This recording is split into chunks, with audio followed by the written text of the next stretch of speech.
실패했을 때 다시 일어서는 법. 그렇게 무너질 줄 몰랐죠. 그런데 진짜 무너져 버렸어요. 하루가 멀다 하고 세상은 노력하라는 말을 합니다. 열심히 하면 된다고. 이 약물면 길이 생긴다고. 그런데요. 다들 말은 그렇게 해도 그 열심히 무너졌을 때는 아무도 묻지 않아요. 그동안 얼마나 버티며 살았는지, 왜 그렇게 애썼는지, 그리고 무너지고 난 지금 어디서부터 다시 시작해야 할지에 대해서는 아무도 알려주지 않죠. 실패는 생각보다 조용히 옵니다. 누구 하나 나를 공격하지도 않았고 큰 사고가 있었던 것도 아닌데 어느 날 갑자기 딱 그날 손에 쥔 것들이 하나둘씩 흩어지기 시작합니다. 열심히 준비한 시험에서 떨어지고 몇 년을 함께한 사람이 떠나가고 열정을 쏟은 일이 아무 결과 없이 끝나버릴 때 사람은 뭘 먼저 잃을까요? 희망일까요? 자존감일까요? 아니면 살아갈 이유일까요? 아마 듣는 분 중에서도 지금 무너진 마음을 안고 이 영상을 클릭하신 분이 있을 겁니다. 당신은 왜 다시 일어나야 할지 모르겠는 그 자리에 있을 수도 있어요. 그런 당신께 오늘 이야기를 전하고 싶습니다. 어떻게 다시 걸어야 할지, 무너진 자리에서 다시 일어서는 법에 대해 이야기를 다 듣고 나면 알게 될 겁니다. 실패는 끝이 아니라 다시 시작할 수 있는 유일한 순간이라는 걸요. 왜 실패는 나만 겪는 것처럼 느껴질까? 실패를 겪고 나면 세상이 전부 나를 비웃는 것 같아요. SNS에는 성공한 사람들만 가득하고 친구들의 안부마저도 나만 뒤처진 것 같다는 착각을 만들죠. 하지만 여기서 꼭 기억해야 할 게 있습니다. 성공이 조용한 경우는 없지만 실패는 대부분 조용히 찾아온다는 것. 당신이 몰랐을 뿐, 당신이 부러워했던 그 사람도, 당신이 아무 일 없는 것처럼 느낀 그 동료도 다 자기만의 실패를 안고 살아갑니다. 저도 그랬습니다. 한 번은 제 모든 걸 걸었던 프로젝트가 무산된 적이 있어요. 그날 이후 멍하니 천장만 바라보는 시간이 며칠이나 계속됐죠. 마음이 휑한데 누구에게 털어놓기도 애매하더라고요. 이게 무너질 줄은 몰랐어. 그 한마디가 가슴에서 계속 맴돌았습니다. 그리고 이상하게도 그때부터 더 이상 꿈을 꿀 수 없게 되었어요. 뭔가를 바라고 계획하는 일이 겁나기 시작했죠. 실패는 그렇게 희망을 포기하는 습관으로 사람을 바꿔놓기도 합니다. 자꾸 되묻게 되는 말, 그땐 왜 그랬을까? 실패 이후에 찾아오는 또 하나의 감정은 후회입니다. 그때 그 선택만 안 했어도 좀만 더 참았더라면 그 사람 말을 들을 걸. 되돌릴 수 없는 과거를 자꾸 곱씹게 되죠. 이건 뇌의 자연스러운 반응이기도 해요. 심리학에서는 이를 인지적 반추라고 합니다. 과거의 실수를 분석해서 미래를 대비하려는 무의식적인 작용이죠. 하지만 문제는 이 반추가 반복될수록 사람은 자기 혐오라는 굴레에 빠지게 됩니다. 실패 자체보다 무서운 건 그 실패로 인해 자기 자신을 싫어하게 되는 것이에요. 한 청취자분이 이렇게 말했어요. 그 사람한테 차이고 나서 내가 너무 하찮아졌어요. 누가 날 좋아하긴 할까 싶고 뭘 해도 다 틀리는 것 같아요. 그 말이 참 마음에 남더라고요. 왜냐면 그 감정 저도 너무 잘 아니까요. 일어나야 한다는 말보다 먼저 필요한 것. 많은 사람이 실패한 사람에게 이런 말을 하죠. 다시 일어나야지. 멈추면 끝이야. 포기하지 마. 물론 틀린 말은 아닙니다. 하지만 그 전에 필요한 말이 있어요. 힘들었지. 지금은 누워 있어도 괜찮아. 왜냐하면 진짜 다시 일어나려면 먼저 누워있는 나 자신을 인정해야 하거든요. 지금 내 감정, 내 상태, 그 모든 게 이해될 수 있는 상태여야 비로소 사람은 다시 걸을 수 있습니다. 정신과 상담에서 가장 먼저 하는 일이 이겁니다.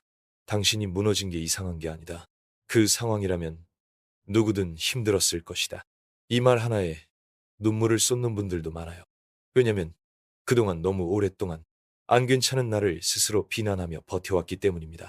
다시 시작할 때는 작아도 확실한 하나부터 실패 이후에 다시 일어나는 건 거창한 변화가 아닙니다. 오히려 작고 확실한 것 하나를 다시 쌓는 과정이에요. 예를 들면 이런 거예요. 아침에 일어나서 침대를 정리한다. 식사를 거르지 않고 한 끼라도 잘 챙겨 먹는다. 오늘은 딱 10분만 산책을 나간다. 하루에 한 줄만 일기를 쓴다. 작아 보이지만 이 행동들이 나는 아직 나를 돌볼 수 있다는 신호가 됩니다. 이런 걸 자기 효능감이라고 불러요. 작은 행동이 쌓이면 내가 다시 나를 믿게 되는 첫 걸음이 되는 겁니다. 실패를 딛고 일어난 사람들의 공통점. 제가 인터뷰했던 몇몇 분들은 실패 이후의 시간이 오히려 인생을 바꿨다고 말했습니다. 한 분은 창업에 실패하고 큰 빚을 졌지만 그 뒤로 작게 시작한 블로그가 인생을 바꿨다고 했어요. 그분이 했던 말이 인상 깊었습니다. 그땐 다 잃었다고 생각했는데 알고 보니 그게 진짜로 비워지는 순간이더라고요. 그때 비로소 진짜 나를 채울 수 있었어요. 또 다른 분은 10년 연애가 끝나고 나서 스스로를 잃어버렸다고 했죠. 하지만 그 아픔을 글로 남기기 시작하면서 지금은 수만 명이 읽는 에세이 작가가 되었어요. 내 이야기를 꺼내면서 나도 치유가 됐어요. 글은 나를 다시 일으킨 도구였어요. 이렇듯 실패 이후에 일어선 사람들의 공통점은 하나입니다. 자기 삶의 방향을 남이 아닌 자기 손으로 다시 잡았다는 것. 누가 구해주지 않았어요. 하지만 자기 감정을 제대로 마주하고 작은 행동부터 다시 시작했죠. 이제는 이렇게 물어보세요. 마지막으로 실패 후에는 왜 나한테 이런 일이 생겼지가 아니라 이 실패는 나한테 무엇을 알려주려는 걸까? 이렇게 질문을 바꿔보세요. 우리는 성공한 이유는 잊기 쉬워도 실패한 이유는 오래 기억합니다. 그만큼 실패는 강력한 인생의 메시지이자 성장을 위한 정지 구간입니다. 그러니 지금 잠시 멈춰 있어도 괜찮습니다. 조금 천천히 걸어도 괜찮습니다. 당신은 이미 다시 일어나려는 마음을 품었기에 그 자체로 충분히 잘하고 있는 겁니다. 마무리 조언. 실패는 끝이 아닙니다. 실패는 인생이 우리에게 말하는 방식일 뿐이에요.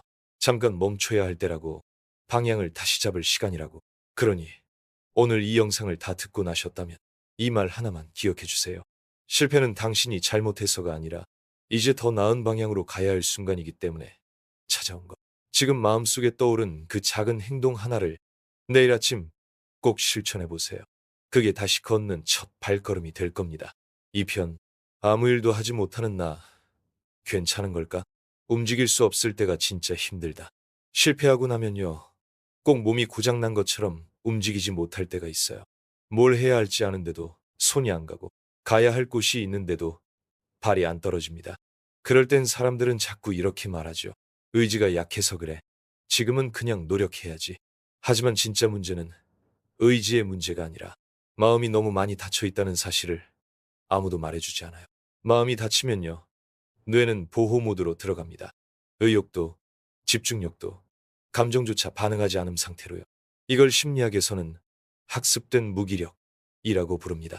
예전에 한 실험이 있었어요. 개를 전기 자극이 가해지는 방에 넣었는데 도망칠 수 없는 구조였죠.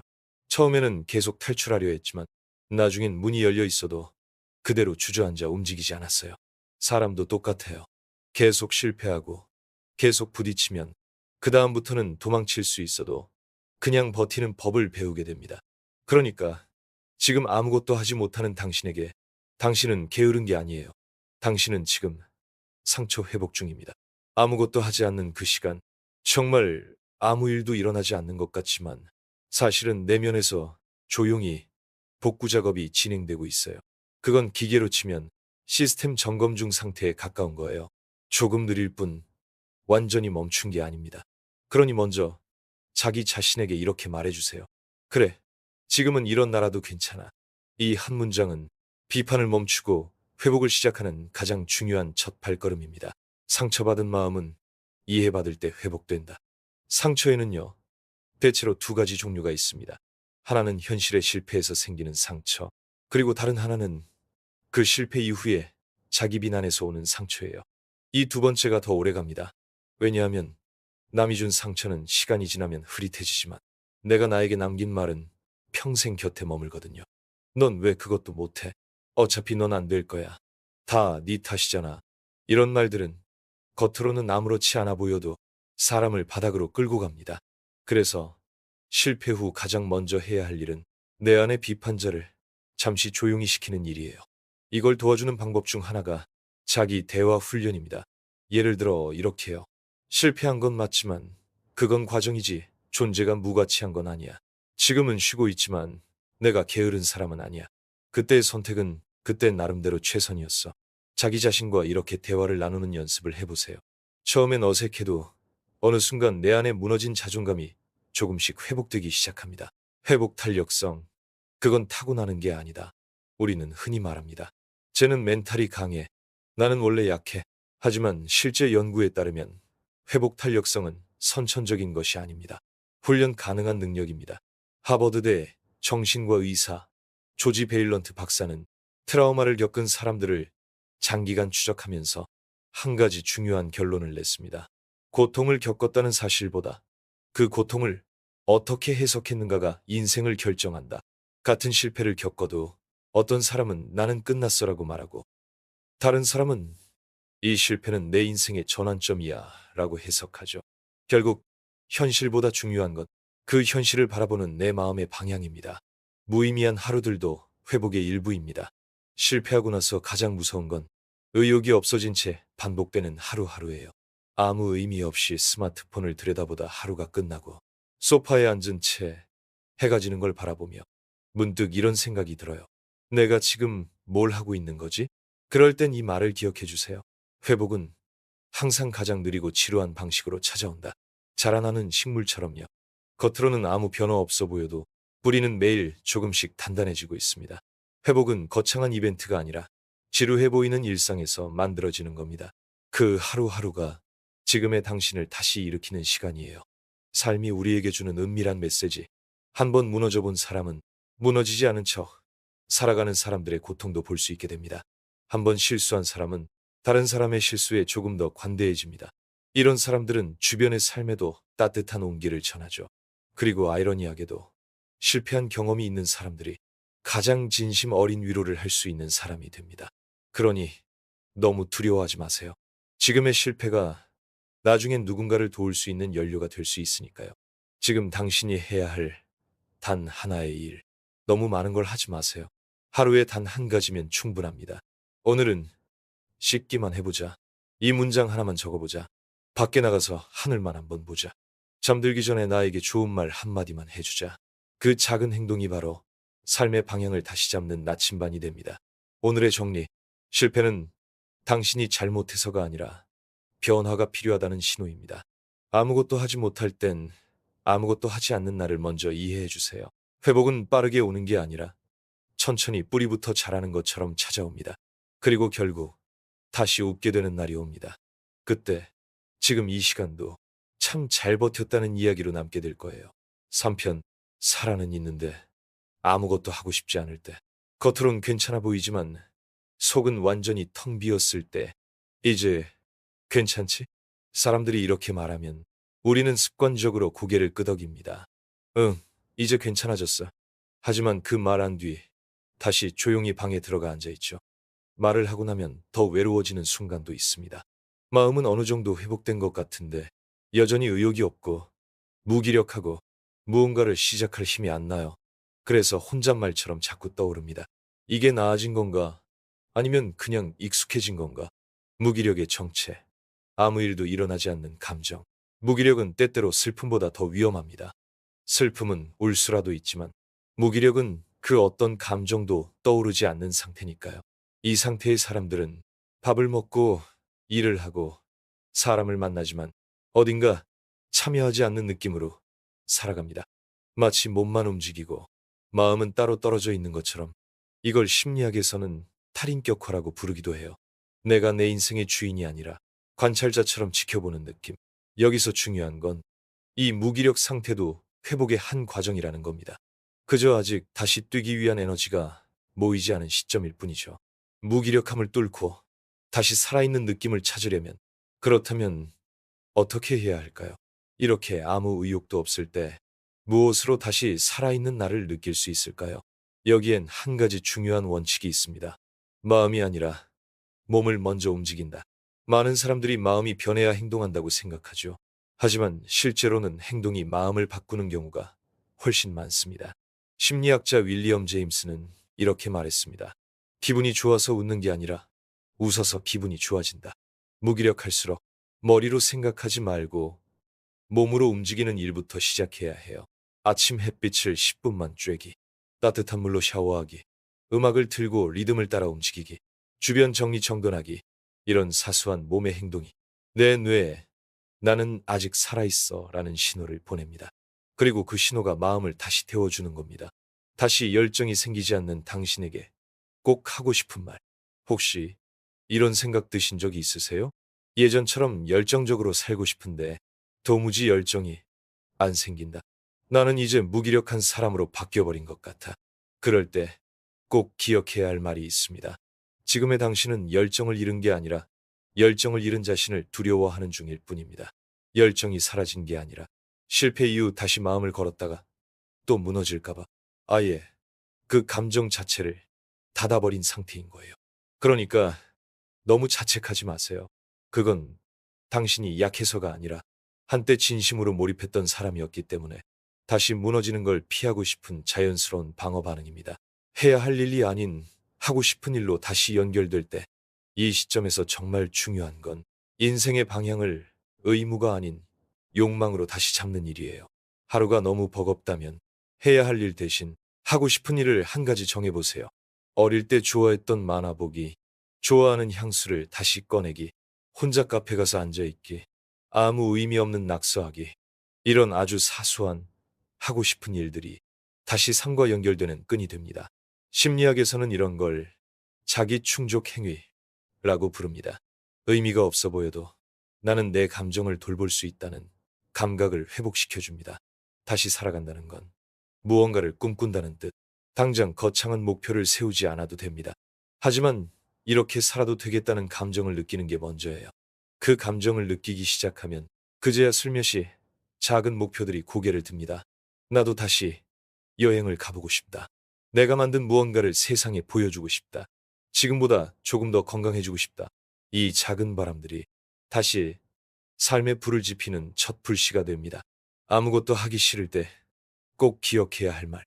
마지막으로 지금 이 영상을 듣고 계신 분 중에 정말 아무것도 하기 싫고 심지어 지금 이 영상조차 끝까지 듣기 벅찬 분이 있다면 이 말만은 꼭 전하고 싶습니다.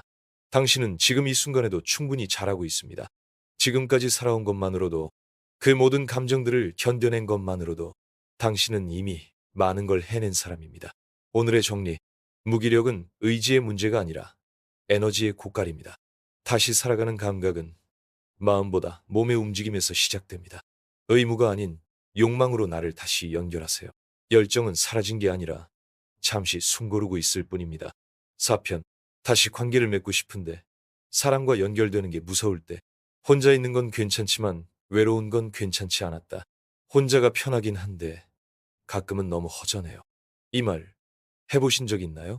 사람은 혼자 있어야 비로소 자신을 돌아볼 수 있지만 계속 혼자 있는 삶은 결국 마음의 온도를 잃게 만듭니다. 누군가의 말 한마디, 따뜻한 눈빛, 오늘 어땠어? 하고 건네는 그 짧은 문장이 생각보다 큰 위로가 될 때가 있죠. 그런데 그런 연결이 어느 순간 무섭고 피곤하게 느껴지는 순간이 찾아옵니다. 왜 사람은 사람 때문에 상처받고 사람 때문에 다시 무너질까? 우리는 대부분 사람에게 가장 큰 위로를 받지만 동시에 가장 깊은 상처도 사람에게 받습니다. 가족, 친구, 연인, 동료, 가까운 관계일수록 상처는 더 깊고 오래갑니다. 특히 이런 경험 이후에는요. 누구도 믿지 말자. 다시 기대하면 또 다친다. 같은 방어 기제가 생겨나죠. 그래서 친해지고 싶다는 마음이 생겨도 몸이 먼저 움츠러들고 누군가에게 다가가는 것 자체가 피로하게 느껴지는 겁니다. 하지만 이걸 이해해야 합니다. 그건 당신이 이상한 게 아니라 한때 누군가를 정말 깊이 믿었던 사람이었기 때문에 이제 다시 다치고 싶지 않은 것뿐이에요. 상처받은 마음이 하는 자기 보호, 회피. 실제로 많은 사람들이 실패 이후 관계를 멀리하게 됩니다. 특히 나는 충분히 괜찮지 않다는 감정이 강할수록 더더욱 관계가 부담으로 느껴지기 시작하죠. 왜냐하면 누군가에게 나를 보여주는 일 자체가 판단의 대상이 되는 일처럼 느껴지기 때문입니다. 내가 이렇게 약한 모습 보여줘도 될까? 지금 나를 봤을 때 저 사람이 떠나면 어쩌지? 기댔다가 또 무너지면 어쩌지? 이런 생각들이 스멀스멀 올라오고 결국 혼자 있는 선택을 하게 되는 거예요. 하지만 꼭 기억하세요. 지금의 회피는 당신을 지키기 위한 최선의 전략이었을 뿐 영원히 그렇게 살아야 한다는 뜻은 아닙니다. 다시 관계를 시작하고 싶은 마음이 들었다면 이 말은 곧 당신의 마음이 회복을 시작했다는 증거입니다. 마음이 아직 완전히 회복되진 않았지만 이제 연결되고 싶다는 작은 욕망이 피어나고 있는 거예요. 이럴 땐 억지로 친밀한 관계부터 시작하려 하지 마세요. 그건 오히려 더 큰 부담이 됩니다. 대신 이런 아주 작은 연결부터 시작해 보세요. 카페에서 주문할 때 눈을 맞추며 인사하기. 자주 가는 편의점 직원에게 감사해요. 한마디 더 하기. 온라인 커뮤니티에 익명으로 글 한 줄 남겨보기. SNS에 생각을 아주 짧게라도 기록해보기. 이런 연결은 거절당할 위험이 적은 안전한 연결입니다. 그리고 이 작은 연결이 조금씩 당신의 마음을 사람의 온기에 익숙하게 만들어줍니다. 진짜 관계는 내가 괜찮아졌을 때가 아니라 내가 아직 괜찮지 않을 때 시작된다. 사람들은 종종 이렇게 생각해요.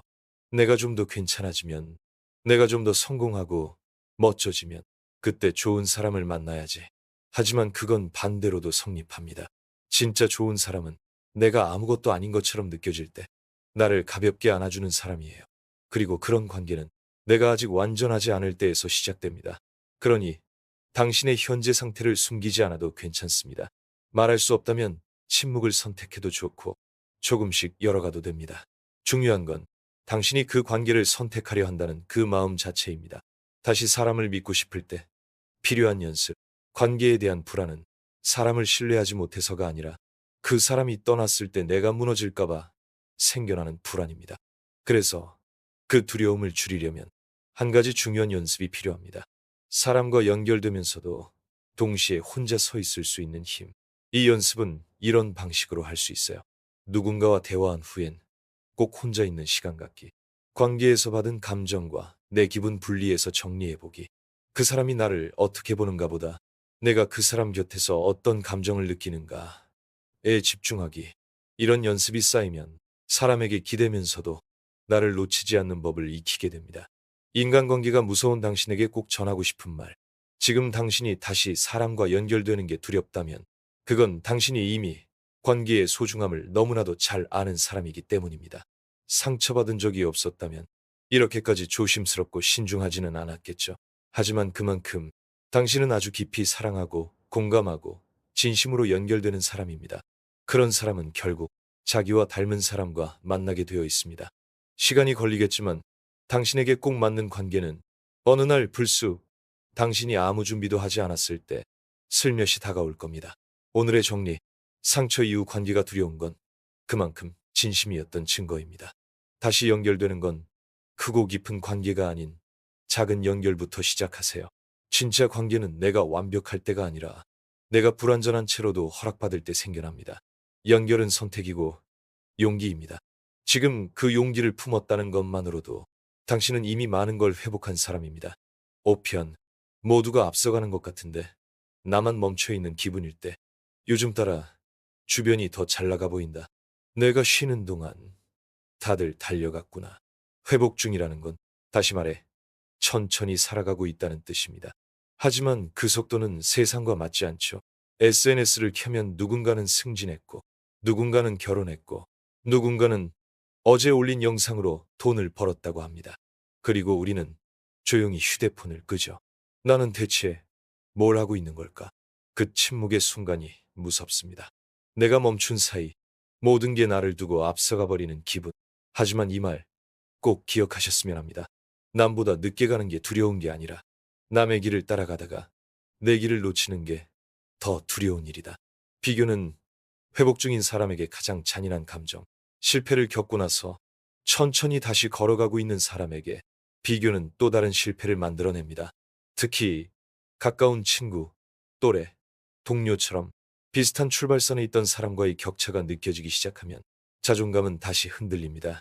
저 친구는 이제 회사에서 자리 잡았는데 그 사람은 벌써 가정을 꾸몄는데 나는 왜 아직도 혼자 여기서. 하지만 여기서 중요한 건 지금 당신이 느끼는 불안이 실패 때문이 아니라 그 실패 이후에도 여전히 뭔가를 바라고 있기 때문에 생긴다는 점입니다. 즉 당신은 아직도 꿈꾸고 있고 나아가고 싶은 마음이 있다는 증거예요. 그 불안조차 살고자 하는 마음에서 시작된 겁니다. 삶의 속도는 원래 같을 수 없습니다. 심리학에서는 이런 감정을 상대적 박탈감이라고 부릅니다. 절대적으로 부족하지 않아도 다른 사람과의 차이에서 박탈을 느끼는 상태죠. 이 감정의 무서운 점은 지금 가진 것은 보이지 않고 지금 못 가진 것만 크게 보인다는 데 있습니다. 그래서 꼭 이 문장을 마음에 새겨두셨으면 합니다. 우리는 같은 시계로 살아가지만 각자의 시간대로 움직인다. 지금 누군가가 먼저 앞서가는 것처럼 보여도 그건 그 사람의 시즌일 뿐입니다. 당신에게도 당신만의 도달할 시간표가 있고 그건 늦은 게 아니라 딱 당신에게 맞는 흐름이라는 걸요. 다시 시작하는 삶은 느릴 수밖에 없습니다. 우리는 실패 이전보다 더 빠르게 회복해야 한다고 느끼지만 사실 실패 이후의 삶은 다시 바닥부터 쌓는 것과 같습니다. 무너졌던 자존감, 잃었던 동기, 깨진 인간관계, 흩어진 생활 루틴, 이 모든 걸 다시 정비하는 데는 시간이 걸릴 수밖에 없어요. 그래서 남들과 같은 속도를 내기보다는 내가 오늘 전보다 나아졌는가를 기준으로 삼아야 합니다. 어제보다 오늘 10분 더 집중했다면, 조금 더 나를 위하는 식사를 했다면, 그게 성장입니다. 그리고 이런 작은 성장은 비교할 수 없는 깊이를 만들어줍니다. 세상에서 가장 조용한 성공, 내 속도로 걷는 삶. 실패를 이겨낸 사람들의 공통점은 다시 빠르게 뛴 사람이 아니라 자기 속도를 끝까지 지킨 사람이었습니다. 누구에게 보이기 위한 성공이 아니라 내가 진심으로 좋아하는 일을 조금씩이라도 계속 이어간 사람들. 그들은 결국 남보다 늦었지만 더 단단하게 도착했습니다. 한 작가의 말이 생각납니다. 사람들은 목적지에 먼저 도착한 사람을 부러워하지만 그 길을 천천히 걸으며 더 많은 걸 본 사람은 결국 다른 인생을 씁니다. 남들이 달릴 때 나는 잠시 숨을 고르기로 했다. 속도는 중요하지 않습니다. 지금의 당신에게 필요한 건 내가 왜 이 길을 걷는지를 잊지 않는 것이죠. 남들은 달릴 수 있습니다. 당신은 잠시 숨을 고를 수 있고 다시 한 발 내디딜 수 있습니다. 그 속도가 더딘 것 같아도 그 길은 절대 당신을 배신하지 않을 겁니다. 오늘의 정리. 모든 사람은 각자의 시간표를 가지고 살아갑니다. 비교는 회복 중인 사람에게 가장 독한 감정입니다. 속도보다 방향, 남보다 나 자신과의 거리가 중요합니다. 진짜 단단한 인생은 자기 속도를 지킨 사람들이 만들어갑니다. 6편. 다시 희망을 품고 싶은데 예전의 실패가 자꾸 떠오를 때 용기를 내려고 해도 막상 시작하면 주저앉는다. 한참 동안 잘 살아온 것 같았습니다. 일상도 어느 정도 회복됐고 사람들과의 관계도 조금씩 다시 이어졌고요. 그런데 막상 뭔가 새로운 걸 해보려는 순간 이상하게도 심장이 조여오고 자신도 모르게 자꾸 망설이게 됩니다. 괜히 또 상처받으면 어쩌지? 다시 실패하면 이번엔 정말 못 일어날 것 같아. 아직 준비가 안 된 것 같아. 이런 생각이 머릿속을 떠나지 않습니다. 마치 과거의 실패가 마음속에 그림자처럼 남아있는 것처럼. 실패는 잊히지 않는다. 마음속에 저장될 뿐이다. 사람들은 흔히 과거는 잊어야지, 이미 지난 일이잖아 라고 말하죠. 하지만 뇌과학에 따르면 사람의 뇌는 실패의 감정을 잘 잊지 않습니다. 왜냐하면 뇌는 다신 그런 위험을 겪지 않도록 기억을 강하게 각인시키기 때문이죠. 특히 실패 당시 느꼈던 굴욕, 상실, 무기력 같은 감정은 뇌의 편도체에 저장되어 비슷한 상황이 오면 자동으로 경고 신호를 보냅니다. 예를 들어 한번 발표에 실패했던 사람은 비슷한 프레젠테이션 상황에서 갑자기 긴장하고 갑자기 땀이 나거나 심장이 뛰는 반응을 겪게 되는 겁니다. 이게 바로 실패의 정서적 기억, 즉 심리적 트라우마입니다. 그때 그 일이 아직도 당신을 괴롭히는 이유, 그 일 자체는 이미 끝났는데 왜 이렇게 오래 남아있을까요? 그건 당시의 실패보다 실패 후의 감정이 제대로 치유되지 않았기 때문입니다. 실패 이후 많은 사람이 감정을 억누른 채 살아갑니다. 괜찮아. 지나간 일이야. 난 이제 상관없어. 잊었어. 신경 안 써. 하지만 감정은 억누른다고 사라지지 않습니다. 표현되지 않은 감정은 어느 순간 더 큰 방식으로 터져나옵니다. 그러니 그 일이 아직도 마음에 남아있다면 지금이 그 감정을 제대로 꺼내어 다시 마주할 시간입니다. 실패의 기억을 다룰 수 있는 가장 현실적인 방법. 그럼 어떻게 해야 할까요? 이 감정을 단번에 없애는 방법은 없습니다. 하지만 다음과 같은 순서로 그 감정과 관계 맺는 방식을 바꿔볼 수 있습니다. 기억을 직시하기. 그때의 상황을 피하지 말고 내가 어떤 감정을 느꼈는지를 조용히 다시 꺼내봅니다. 눈을 감고 그 순간을 떠올린 후 그 감정을 있는 그대로 느껴보세요. 슬픔, 수치심, 억울함 등 내가 나에게 건넬 수 있는 말 찾기. 그때의 나는 정말 애썼다. 그 선택은 당시로선 최선이었어. 실패한 건 사실이지만 나는 끝나지 않았다. 이 말을 종이에 써보는 것만으로도 감정이 달라집니다. 지금의 나와 그때의 나를 분리하기. 뇌는 과거와 현재를 혼동하기 쉽습니다. 하지만 지금의 나는 그때보다 더 강하고 더 많이 알고 있고 회복된 사람이란 걸 의식적으로 상기해야 합니다. 트라우마를 이기는 건 이기려 하지 않는 것부터. 이상하게 들릴 수도 있지만 트라우마는 이기려고 덤빌수록 더 커집니다. 왜냐하면 이걸 이겨야 해 라는 생각 자체가 지금의 나를 다시 싸우는 상태로 몰아넣기 때문입니다. 오히려 가장 효과적인 방법은 이 감정을 안고도 살아갈 수 있다는 믿음을 갖는 것. 이걸 공존의 전략이라고 합니다. 완전히 치우려 하지 말고. 그래, 이 감정은 지금도 내 안에 있어. 하지만 나는 그것 때문에 멈추지 않아. 이런 마음을 가져보세요. 그 마음이 들기 시작하면 이전보다 훨씬 부드럽고 담담하게 삶과 미래를 다시 바라볼 수 있게 됩니다. 다시 희망을 품기 위해 필요한 것은 이성이 아닌 자기 허용. 희망은 이성으로 만들어지지 않습니다. 머리로는 이제 괜찮다 해도 가슴이 허락하지 않으면 사람은 다시 움직이지 못해요.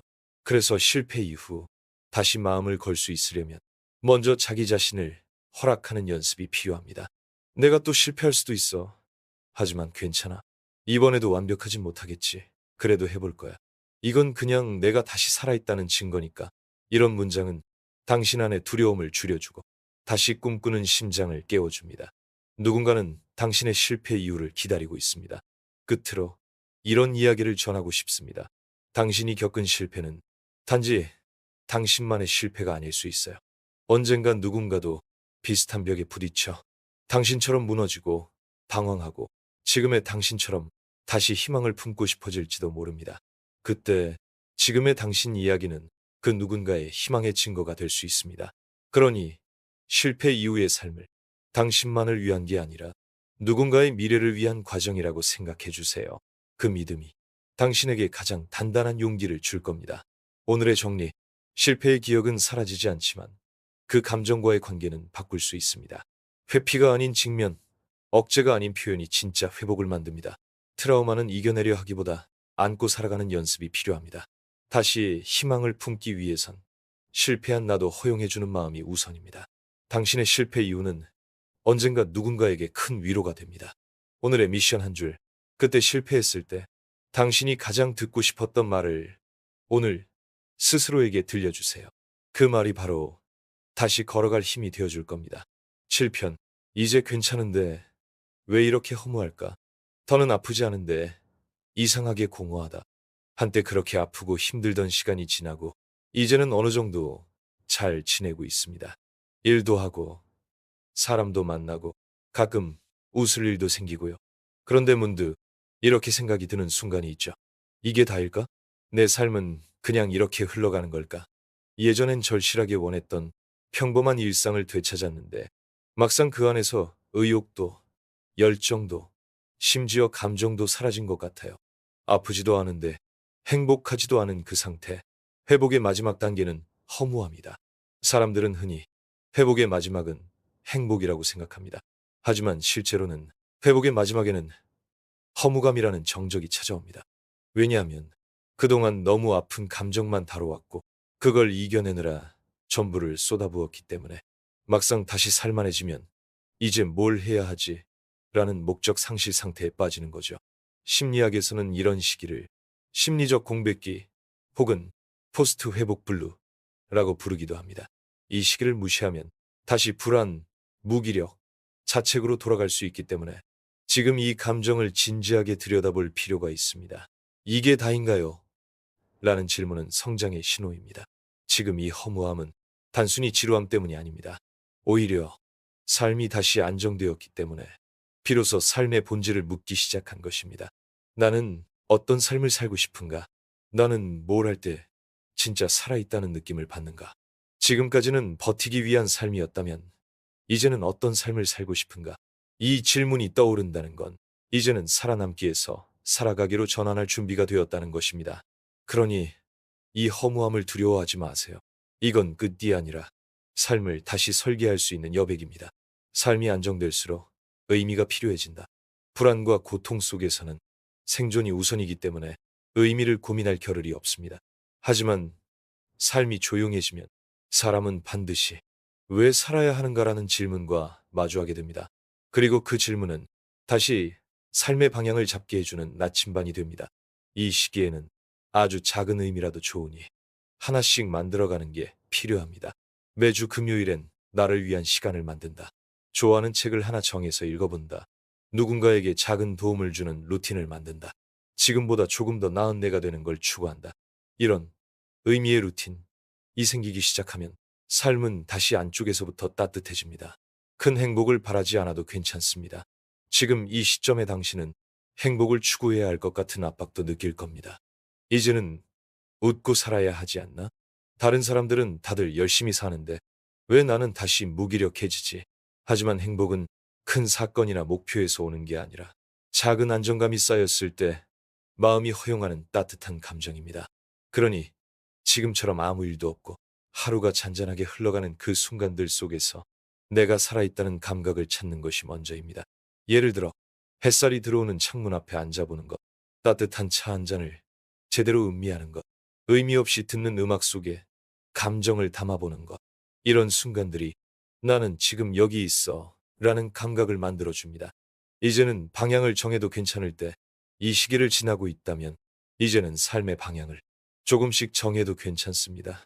처음부터 명확할 필요도 거창할 필요도 없습니다. 중요한 건 다시 한 걸음 나아가겠다는 의지입니다. 새로운 일을 배워보고 싶은 마음, 오래 미뤄뒀던 목표에 도전하고 싶은 마음, 누군가를 진심으로 사랑하고 싶은 마음, 그 마음을 부끄러워하지 마세요.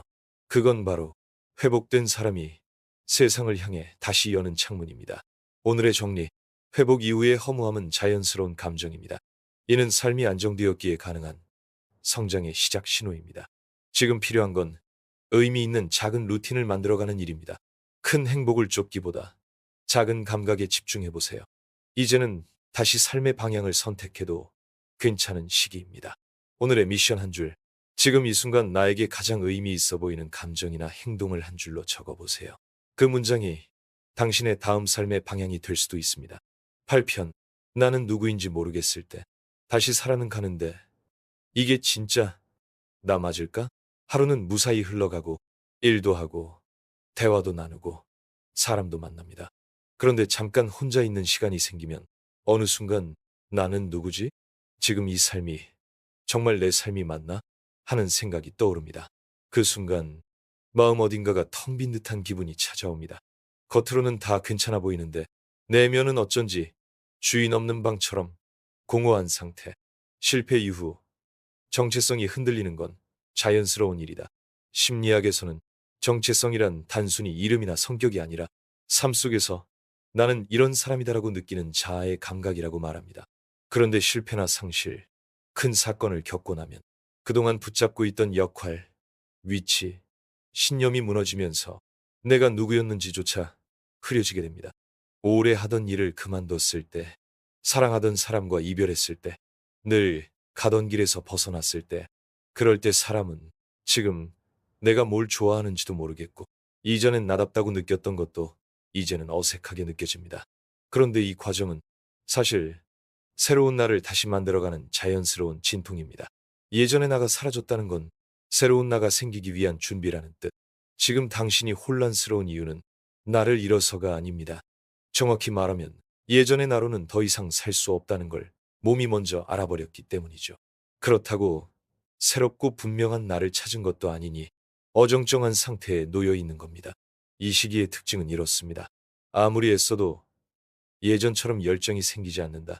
하고 싶은 걸 생각하면 아무것도 떠오르지 않는다. 다른 사람이 보기에 나는 괜찮아 보이지만 나는 내가 아닌 것 같다. 이럴 땐 억지로 새로운 정체성을 만들어내려고 하지 않아도 됩니다. 지금은 혼란을 받아들이는 시간이 필요할 뿐입니다.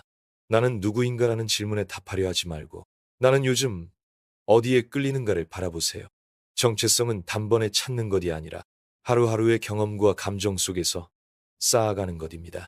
그러니 지금 당장 나는 누구인가라는 추상적인 질문보다 다음과 같은 감각에 더 집중해 보세요. 요즘 뭐에 조금이라도 흥미가 생기지? 무의식적으로 자꾸 찾아보는 주제가 뭘까? 이건 좀 재밌는데 싶은 건 없을까? 이런 감정은 아직 말로 설명되진 않지만 당신의 내면이 가리키는 새로운 방향일 수 있습니다. 정체성은 발견이 아니라 형성이다. 많은 사람들이 착각합니다. 나답게 살아야 한다는 말을 이미 정해진 무언가를 찾아야 한다는 뜻으로 받아들이죠. 하지만 진짜 나다움은 어디선가 발견되는 것이 아니라 내가 하루하루 만들어가는 선택 속에서 형성되는 것입니다. 어떤 걸 좋아하고 어떤 사람과 있고 싶고 어떤 방식으로 일하고 싶은지 이런 사소한 선택의 총합이 결국 나를 설명해 줍니다. 방향은 없어도 감정은 알고 있다. 지금 당신은 어딘가로 가야 한다는 건 알지만 어디로 가야 할지는 모르겠는 상태일 수 있어요.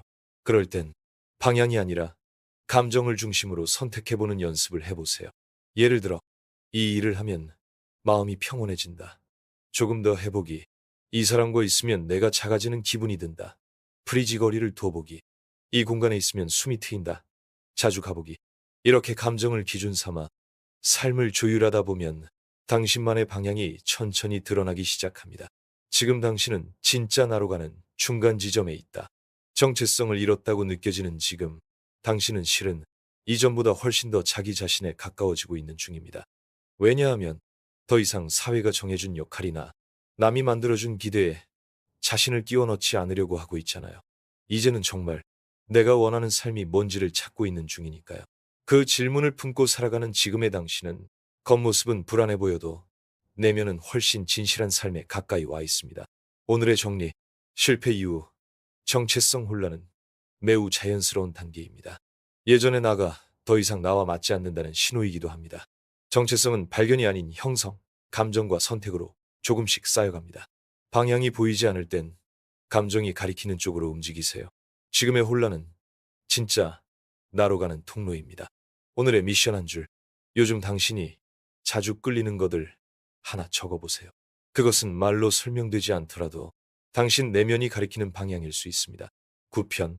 조금은 나아졌는데 왜 인생은 여전히 제자리일까? 많이 노력했어요. 정말 열심히 살았어요. 당신은 무너지지 않기 위해 나름대로 할 수 있는 걸 다 했습니다. 아침에 일어났고 하고 싶지 않아도 눈을 떴고 작은 루틴을 만들었고 스스로를 다잡는 말도 반복했죠. 그런데도 현실은 눈에 띄게 바뀌지 않습니다. 사람들은 여전히 나를 몰라보고 돈은 기대만큼 벌리지 않고 관계는 가까워지다가 또 멀어지고 목표는 손 닿을 듯 하면서도 자꾸 멀어집니다. 그리고 결국 이런 질문이 터져 나옵니다. 나는 이렇게까지 했는데 왜 아무 일도 안 생기지? 세상은 한 뼘씩 바뀌는 중입니다. 여기서 정말 중요한 사실이 있습니다. 세상은 대부분 눈에 띄지 않는 방식으로 천천히 바뀝니다. 뿌리 깊은 나무는 하루아침에 자라지 않습니다. 무너진 몸이 회복되듯 삶도 안쪽에서 먼저 변화한 뒤 겉으로 드러나기까지 시간이 걸립니다. 문제는 우리는 눈에 보이는 변화만을 진짜라고 착각한다는 점입니다. 하지만 사실 당신은 이미 많이 바뀌었습니다. 예전 같았으면 포기했을 일을 이제는 다시 시도하고 있고 누가 알아주지 않아도 묵묵히 작은 습관을 지키고 있고 스스로를 미워하던 날들에서 지금은 가끔씩이라도 자신을 인정할 줄 알게 되었고 그 모든 변화는 결코 제자리걸음이 아닙니다. 아무 일도 일어나지 않는 시기는 실은 가장 큰 변화가 일어나는 중일 수 있습니다. 마치 고요한 바다처럼 보이지만 수면 아래에서는 거대한 해류가 움직이고 있을 수 있습니다. 심리학자 칼 융은 이렇게 말했습니다. 의식이 침묵하는 동안 무의식은 깊이 일하고 있다. 당신이 아무 일 없는 것처럼 느끼는 그 시기, 당신의 내면은 조용히 방향을 바꾸고 힘을 모으고 있습니다. 이런 시기에는 무언가를 추진하기보다는 흔들리지 않고 지켜내는 일이 더 중요합니다. 지금 이 고요를 견디는 것, 그 자체가 당신을 다음 단계로 데려가는 디딤돌입니다. 성과가 없다고 해서 의미도 없는 건 아닙니다. 우리는 종종 성과가 없으면 의미도 없다고 착각합니다. 이만큼 했는데 결과가 없으면 뭐해? 이런 말이 머릿속을 맴돌죠. 하지만 이건 비교가 만들어낸 왜곡된 시선입니다. 결과가 없다고 느끼는 이유는 남의 결과가 너무 잘 보여서입니다. 조회수, 좋아요, 수입, 성과. 이런 것들은 숫자로 바로 확인되지만 마음의 회복, 삶의 방향, 내면의 힘 같은 건 숫자로 보여지지 않기 때문에 소외된 감각처럼 느껴질 뿐입니다. 하지만 그런 무형의 변화야말로 지속 가능한 삶의 근육을 만드는 진짜 성장입니다. 잘하고 있는 사람의 공통점은 성과보다 흔들림 없는 루틴을 믿는 사람입니다. 지금 당장 눈에 보이는 결과가 없어도 자기 삶의 흐름을 잃지 않는 사람은 반드시 도달합니다. 유튜브 채널이 처음 1년간 아무 성과 없었던 한 크리에이터는 조회수는 늘지 않았지만 콘텐츠를 만드는 나는 계속 성장하고 있었다고 말했습니다. 어느 소설가는 10년 동안 책이 팔리지 않았지만 매일 새벽 5시에 일어나 글을 썼습니다. 그리고 그 습관은 결국 11년째 세계적인 작가로 만들었습니다. 그들은 성과가 아니라 흐름의 인생을 걸었습니다. 그리고 그 흐름은 그들을 예상치 못한 결실로 데려갔습니다. 지금은 깊어지는 시간입니다. 가끔은 이런 말이 위로가 되지 않을 수도 있어요. 언젠가는 잘 될 거야. 시간이 지나면 바뀔 거야. 하지만 그 말들이 상투적으로 들린다면 이 말 하나만 기억해 주세요. 당신은 지금 깊어지고 있는 중이다. 세상이 바뀌는 속도보다 당신 내면의 변화가 더 느릴 수 있습니다. 하지만 더 깊고 오래 남는 건 항상 그런 속도 느린 변화였다는 걸 기억해 주세요. 오늘의 정리, 현실이 쉽게 바뀌지 않는 건 변화가 깊어지는 중이기 때문입니다. 아무 일도 없는 시기는 실은 가장 중요한 시간입니다. 성과보다 루틴과 흐름을 지켜내는 힘이 더 큰 결과를 만듭니다. 내면의 변화는 수치로 보이지 않지만 가장 확실한 진전입니다. 당신은 제자리에 있는 것이 아니라 단단해지고 있는 중입니다. 오늘의 미션 한 줄. 지금은 잘 보이지 않지만 분명히 나아지고 있는 당신 안의 변화를 한 가지 적어보세요. 그 한 줄이 당신에게 계속 걸어갈 이유를 줄 겁니다. 시편, 마침내 나를 다시 사랑할 수 있을 때, 처음으로 내가 나를 안아주고 싶었던 날. 지금 이 영상을 듣고 있는 당신은 아마도 이 시리즈의 많은 순간들을 함께 걸어오셨을 겁니다. 무너졌던 마음, 아무것도 하기 싫던 나날, 비교와 자책, 공허함과 정체성의 혼란, 그리고 아무도 몰라준 작은 성장을, 그 모든 것을 조용히 통과해 왔죠. 어느 날 문득 아침 햇살에 괜히 눈물이 났고 혼자 마신 커피 한 잔이 따뜻하게 느껴졌고 거울 속 내 얼굴을 오랜만에 천천히 바라볼 수 있게 되었을 때, 그때 당신은 아주 작게 속삭였을지도 모릅니다. 나 괜찮아졌다. 자기애는 거창한 게 아니다. 그저 내 편이 되는 법을 배운 것이다. 우리는 흔히 자기 자신을 사랑해야 한다는 말을 무엇보다 거창하게 받아들이곤 합니다. 완벽해져야 하고 성취를 이뤄야 하고 누군가에게 인정받아야, 그래야 비로소 자기애를 가질 수 있다고 믿죠. 하지만 진짜 자기애는 내가 흔들릴 때조차 나를 버리지 않는 태도입니다. 실패한 날에도, 초라한 하루에도, 아무도 나를 인정해주지 않는 그 순간에도 그래도 나는 나니까 하고 말할 수 있는 마음. 그게 진짜 나를 사랑하는 시작입니다. 누군가가 나를 알아주지 않아도 내가 나를 알아봐 줄 수 있다면, 그동안 너무 오래 우리는 누군가의 시선 안에서만 자신을 판단하며 살아왔습니다. 이 정도면 괜찮겠지. 이걸 이뤄야 사람들이 날 봐주겠지. 그래야 내가 쓸모있는 사람처럼 느껴지겠지. 하지만 그 길의 끝엔 늘 외로움이 있었습니다. 왜냐하면 아무리 인정을 받아도 내가 나를 인정하지 못하면 아무 소용이 없으니까요. 이제는 질문을 바꿔야 할 때입니다. 내가 진심으로 좋아하는 건 뭘까? 내 마음이 편안해지는 순간은 언제였을까? 지금의 나를 내가 안아줄 수 있을까? 이 질문이 삶의 방향을 바꾸기 시작합니다. 이제는 나로 사는 것, 이 삶의 목표가 되어도 됩니다. 예전에는 뭔가 되어야 했고, 이겨내야 했고, 남들과의 경쟁에서 살아남아야 했습니다. 하지만 이제는 나로 살아가는 것 자체가 삶의 가장 큰 이유가 되어도 좋습니다.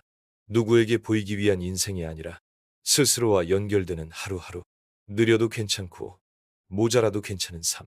그 길 위에서 우리는 처음으로 자유롭게 호흡할 수 있게 됩니다. 자신을 사랑한다는 건 다시 삶의 희망을 품겠다는 뜻입니다. 자기애는 멈춰있는 상태가 아닙니다.